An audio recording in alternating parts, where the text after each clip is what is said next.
Deborah Xkembri twaqfet mix-xogħol tagħha bħala avukat quddiem it-Tribunal Ekklesjastiku.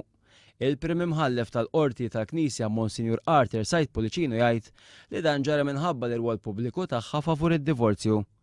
Monsinjur Sajt Pulicino li huwa kap tat-Tribunal Ekklesjastiku kien qajjem kontroversja sieħa ftit xhur ilu meta qal li imħalfin u avukati li ħadmu l-liġi tad-divorzju ċivili fil-qorti ċivili jagħmlu dnub.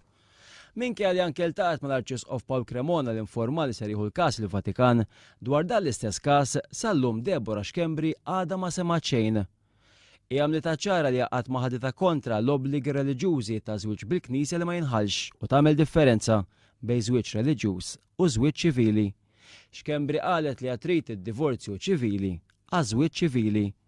Sa dan it-tant il-petizzjoni li inizjalment kellha l-mira ta' 2000 firma intlaħqet fi ftit tal-ħin. Din kienet estiża għal 4000 firma u sa issa diġà ffirmaw iktar minn 3000. Dawk li ħadu sehem fil-petizzjoni qed jarawha inġusta li hemm min qed jipprova jelaqħa Deborah Xkembri. Dan apparti li qed jippruvaw iweġġawha billi jtelfuha dritt tagħha li taqla x'tiekol għaliha u għall-familja.